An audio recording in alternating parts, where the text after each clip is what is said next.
Now I come to the next section. This is section 56. What is this? Agreements to do impossible acts. An agreement, very very important, ध्यान रखना भी, very important. Agreements to do impossible act. An agreement to do an act impossible in itself is void. यहीं से question आता है कि अगर हम ऐसा एग्रीमेंट कर रहे हैं, ऐसा कुछ करने के लिए एग्रीमेंट कर रहे हैं जो कि अपने आप में इम्पॉसिबल है, what will be the fate of the agreement? That is what? Void. And आपको उदाहरण देता हूं मैं, इसका इलस्ट्रेशन लिख लीजिए please. This A agrees with B to discover the treasure by magic. A ने क्या एग्रीमेंट किया कि I will discover magic, I will discover treasure, खजाना ढूंढूंगा मैं आपके लिए. कैसे? By magic. तो this is an impossible task, therefore agreement is void. यहीं से क्वेश्चन आएगा प्रीलिम्स में आपके कि what is the consequence of this such kind of agreement? The agreement is void. What kind of agreement is this? This agreement is a what? Agreement to do an act which is impossible. So therefore this agreement is void. समझ में आया आपको? Now आगे बढ़ते हैं.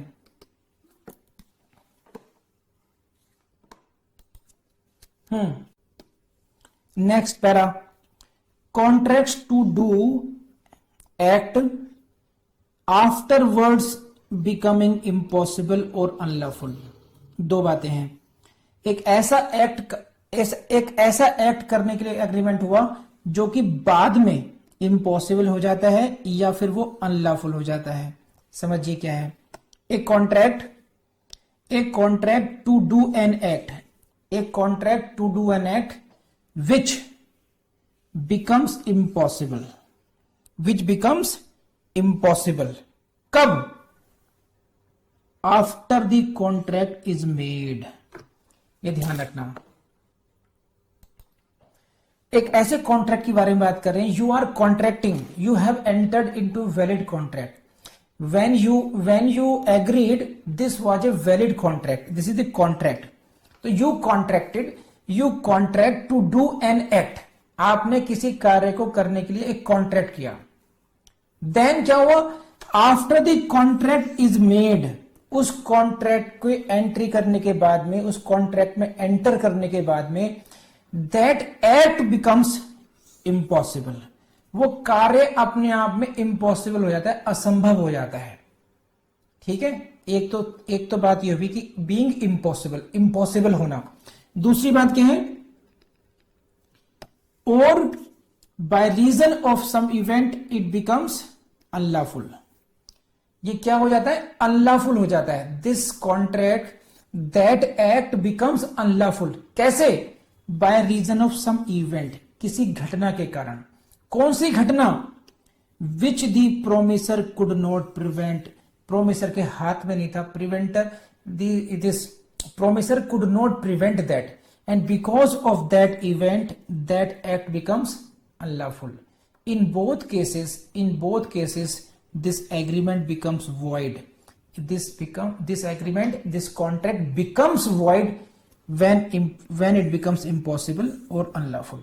तो जब ये अनलॉफुल हुआ या इम्पॉसिबल हुआ, उसका कॉन्सिक्वेंस क्या हुआ? ये एग्रीमेंट अपने आप में क्या हो गया? ये एग्रीमेंट क्या हो गया? This agreement became void. और यहीं से क्वेश्चन आएगा. सो बेसिकली आप ये देखिए, इसमें क्या हुआ? This is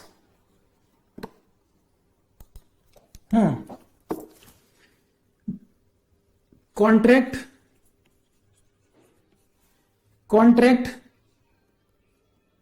to do an act.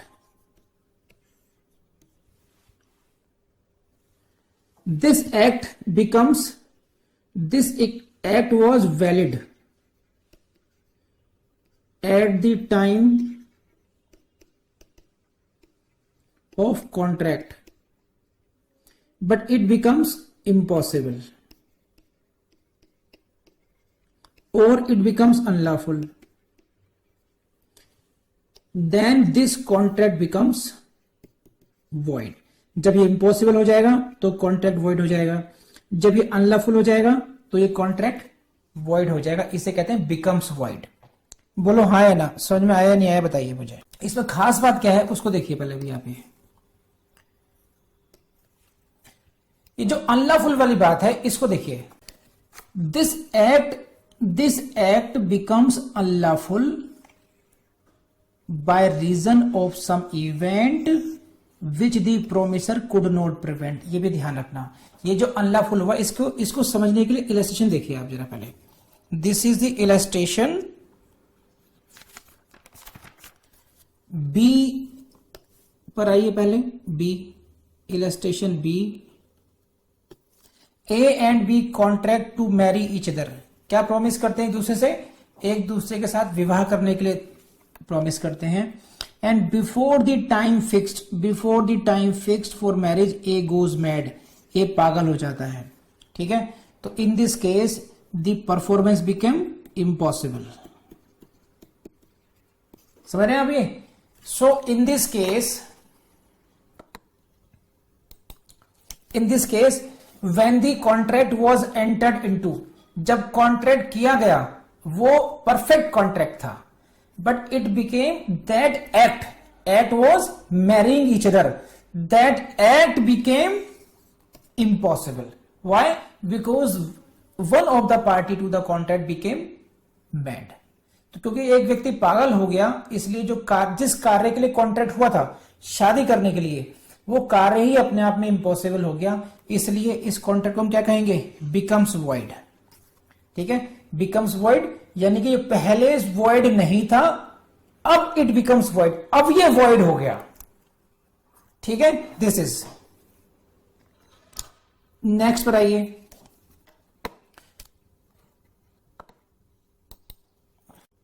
D पर आइए पहले आप।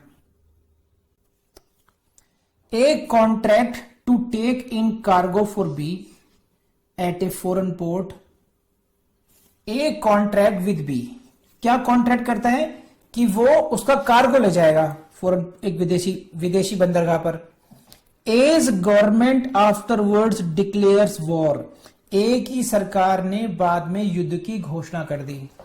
तो ए एंड बी के बीच में कॉन्ट्रैक्ट हुआ कि ए बी के पास वहां पर फॉरेन पोर्ट पर सामान लेके जाएगा, लेकिन बाद में as government afterwards declares wars, A की सरकार ने बाद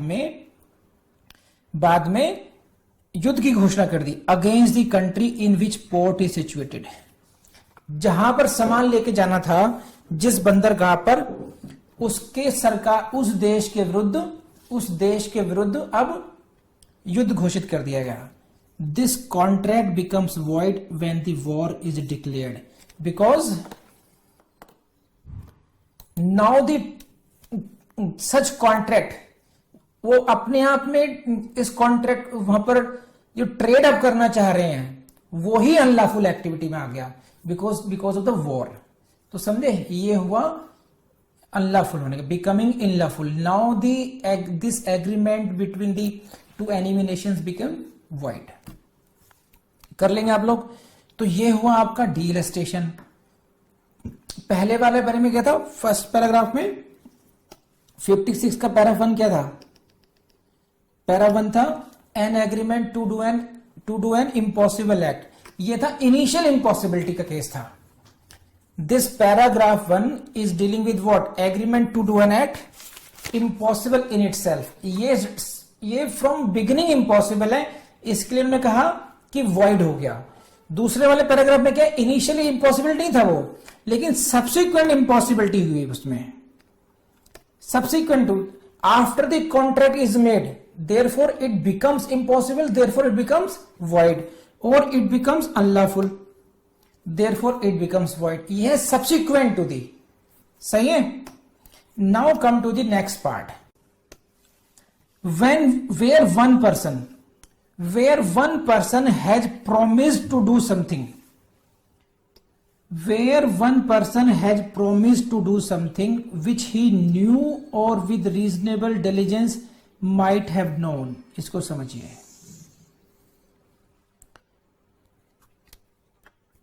and which the promisee did not know to be impossible or unlawful।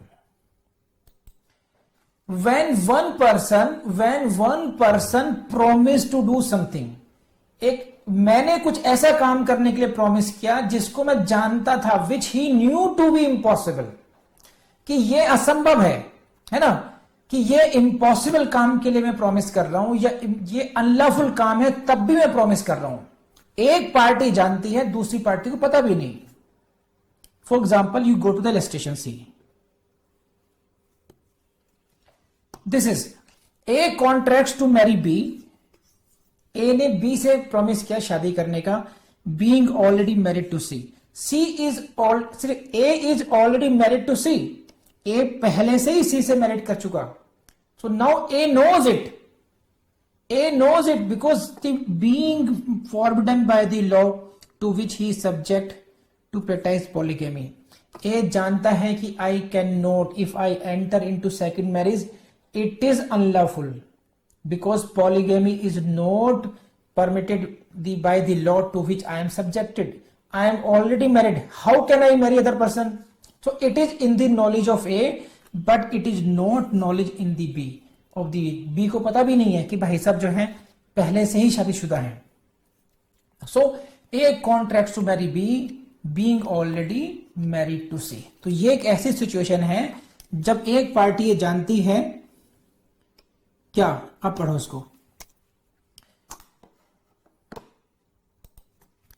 Where one person has promise to do something to marry which he knew to be impossible और unlawful, जो वो जानता था, समझे, या और with reasonable diligence might have known, अगर नहीं जानता था तो वो एक आम समझ से, एक युक्ति समझ से जान सकता था, लेकिन which the promisee did not know, जिसके बारे में दूसरी पार्टी को पता नहीं था, प्रोमिसी को पता नहीं था कि ये इम्पॉसिबल कार्य है या अनलॉफुल है। Such promisor must make compensation to such promisee. अगर आप जानते थे तब भी कि ये इम्पॉसिबल एक्ट है, ये इम्पॉसिबल एक्ट नहीं है। सो ऐसी स्थिति में when you know it then you will have to compensate. Such promisor must make compensation to such promisee for what? For any loss which such promisee sustains through the non-performance of the promise. आपने तो कर लिया, मान लीजिए जो अरशान मियाँ जो है, अरशान तो कर सकता है, मान लीजिए जो दीपांशु है, दीपांशु ने ऑलरेडी शादी कर रखी है और एक लड़की से फिर प्रॉमिस कर दिया।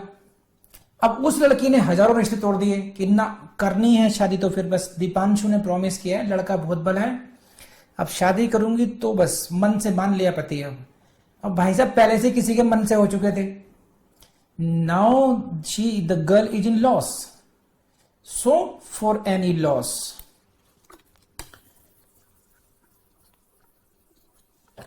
Any loss which such promisee sustains through the non performance of the promise. अगर दीपांशु अब ये कहता है कि सॉरी मैडम मैं नहीं कर पाऊंगा, मैं पहले से शादीशुदा हूं, this that, then if that girl is sustaining any loss then promiser must make compensation for that. बोलो आया समझ में नहीं आया बताइए मुझे। go to the C. A must make compensation to B for the loss caused to her by the non performance of his promise. तो the illustration C is on the point of this. बोलो हाँ या ना। So basically जो 56 है, please see this. सो 56 में आपने देखिए कैसे रटा होना चाहिए। नंबर 1 सेक्शन 56 में फर्स्ट पैराग्राफ में क्या है? The agreement to do an impossible act. This is the first paragraph is dealing with what? The first paragraph is dealing with initial impossibility. Second paragraph is dealing with subsequent impossibility. जब contract किया था तब valid था, but the act itself becomes void, it becomes impossible or unlawful, and therefore the agreement becomes void. And third is what? Third is for the compensation. तो ये paragraph third किस लिए हुआ?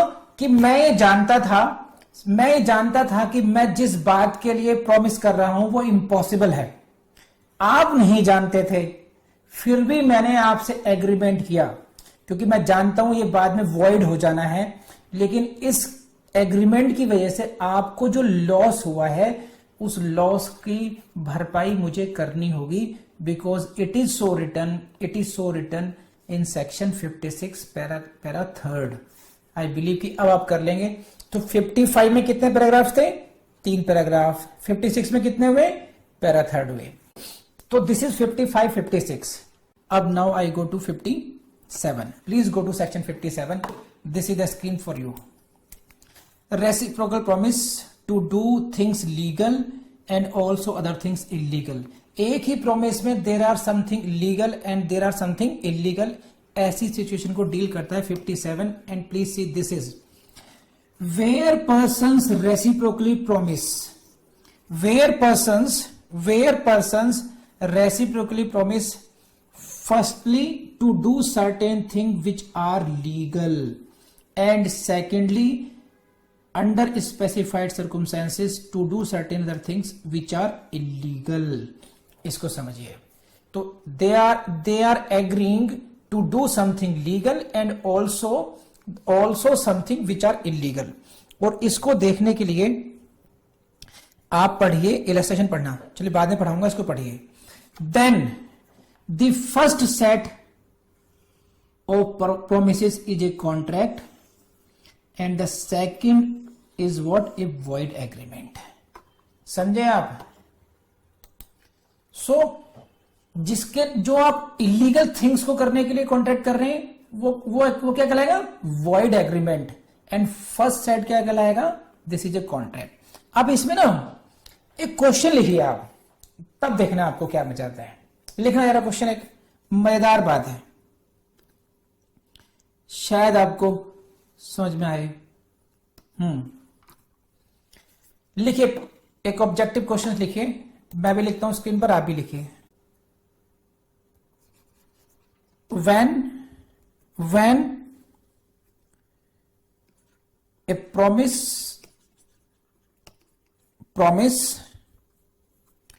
is for doing something illegal, इतना याद रखिए बस। When a promise is for doing something illegal, this is option A, void contract, void agreement, voidable contract, and D voidable agreement. बताइए आंसर क्या है? यही मैं आपको समझाना चाह रहा था, क्योंकि मुझे पता है, देखिए कॉन्ट्रैक्ट को समझाना आसान नहीं है, समझना आसान नहीं है, और क्वेश्चन समझना भी आसान नहीं है। इसके लिए ये तो मैं कोशिश कर रहा हूं, फिर भी मजा आता पढ़ाने में। क्रैश कोर्स में काफी डिटेल में चला गया मैं। आप समझिए, इतना समझ कर भी क्वेश्चन कहां गलत करके आएंगे, ये देखिए। Please see the screen. The second is what? Second is void agreement, not contract। So ध्यान रखना, in this case कॉन्ट्रैक्ट में void agreement होता है, void contract नहीं होता, voidable contract होता है। when we say voidable contract, void agreement। And ऐसे ही ऑप्शन आते हैं जैसे मैंने दिया इस ऑप्शन में। देखिए आप, ये मैंने क्या कहा ऑप्शन में, आपको पता है void तो होना ही होना है,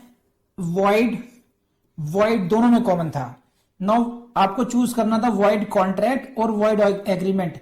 the answer is void agreement, not the contract. तो आई बिलीव कि आप जिंदगी में ये गलती नहीं करोगे कभी आप लोग। अब मैं दोबारा पढ़ता हूं आपके लिए। इसमें इलस्ट्रेशन समझ लीजिए आप। ये illustration, A and B agree that A shall sell B a house. A B को हाउस सेल करेगा फॉर ₹10,000।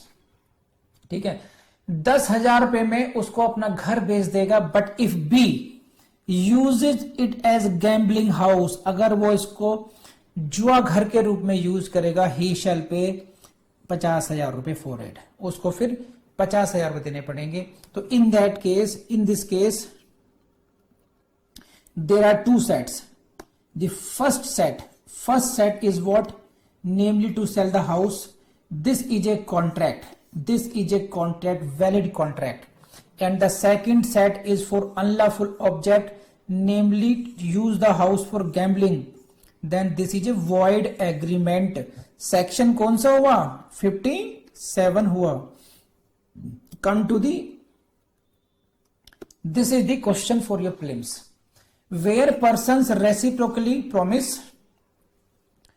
Firstly, देखो मैं ये जो कर रहा हूं ना,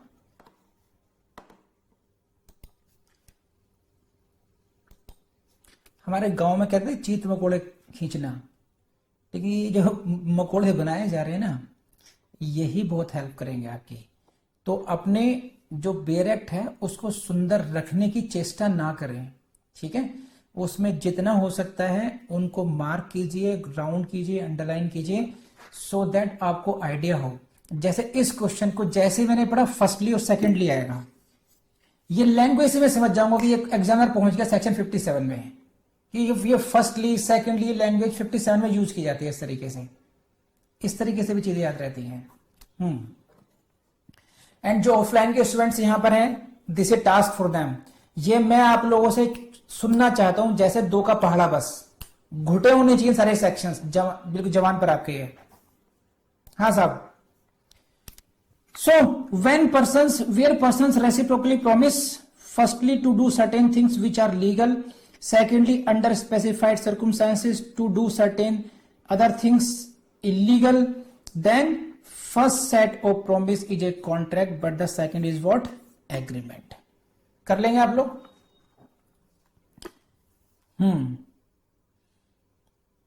अब इसमें ना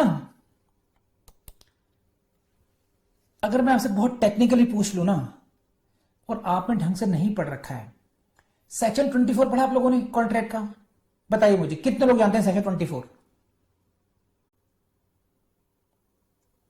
सेक्शन 24 में भी ऐसी बातें की गई है कि उसमें भी one part legal, one part illegal, है ना। इसमें ध्यान रखना, इसकी लैंग्वेज में क्या खास बात है, बहुत डिटेल में नहीं जा सकते।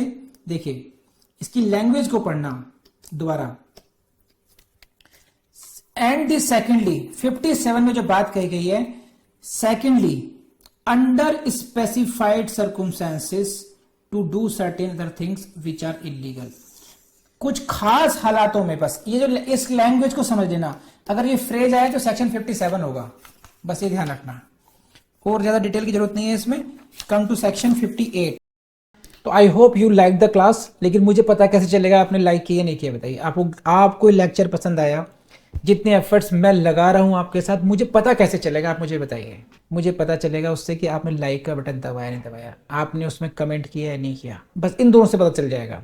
सब्सक्राइब आपने कर ही लिया होगा, नहीं किया तो अपना नुकसान करेंगे आप, ये भी समझ लीजिए। तो अब ये सब्सक्राइब भी कर लीजिएगा और अपनी प्रैक्टिस कीजिएगा। और प्रैक्टिस करने के लिए मैं आपको बता चुका हूँ, हमारे ऐप पर आपके लिए MCQ टेस्ट की प्रैक्टिस के लिए बहुत अच्छे टेस्ट अपलोड कर दिए गए हैं, और उनमें हम लोग और रेगुलरली उसको अपडेट करते रहेंगे। हमारी वेबसाइट पर भी बहुत ऐसा मटेरियल आपको मिलेगा, जैसे प्रीवियस ईयर से क्वेश्चन पेपर्स मिल जाएंगे वहाँ से आपको। हमारे ऐप पर भी प्रीवियस ईयर्स के क्वेश्चन पेपर का हमारी योजना ये कि वहाँ पर हम लोग सॉल्यूशन भी डाल दें सर अच्छे तरीके से। तो बहुत कुछ कर रहे हैं हम, विधि की टीम कोशिश कर रही है।